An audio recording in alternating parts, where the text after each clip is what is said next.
আসসালামু আলাইকুম। আজকে রেসিপি মটর পনির। আগে পেঁয়াজটা বেটে নিয়েছি, এবার কাজু চারমগজ বেটে নেবো, পেস্ট বানাবো। গ্যাসেতে কড়া বসে গরম করে নিয়েছি, এবার তেল দিয়ে পনিরগুলো ভেজে নেবো। পনিরগুলো ভাজছি, পনিরগুলো ভেজে তুলে নিয়েছি। ওই তেলেতে কয়েক টুকরো আলু ভাজছি, আলু ভেজে তুলে নিয়েছি। ওই তেলেতেই ফোড়ন দেবো, জিরে, তেজপাতা আর বড় এলাচ দিয়ে এবার পেঁয়াজ বাটাটা দিয়ে দিচ্ছি। পেঁয়াজ বাটাটা দিয়ে একটু ভালো করে কষবো, পেঁয়াজের কাঁচা গন্ধটা চলে যাওয়া পর্যন্ত।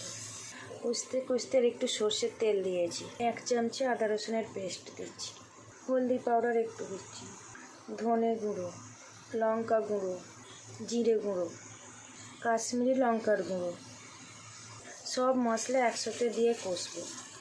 মশলা কষতে কষতে 1 চামচি নুন দিচ্ছি।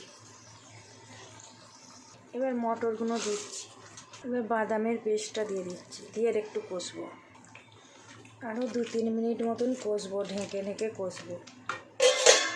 মশলা কষানো হয়ে গেছে, এবার আলুগুলো দিয়ে দিচ্ছি।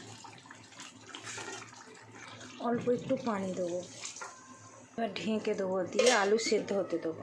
আলু সেদ্ধ হয়ে গেছে, এবার পনিরগুলো দিয়ে দিচ্ছি। কসুরি মেথি দিচ্ছি, অল্প একটু গরম মশলা দিচ্ছি। ঢাকা দিয়ে একটু ফুটতে দেবো। ফুটে গেছে, ওপর থেকে ধনেপাতা,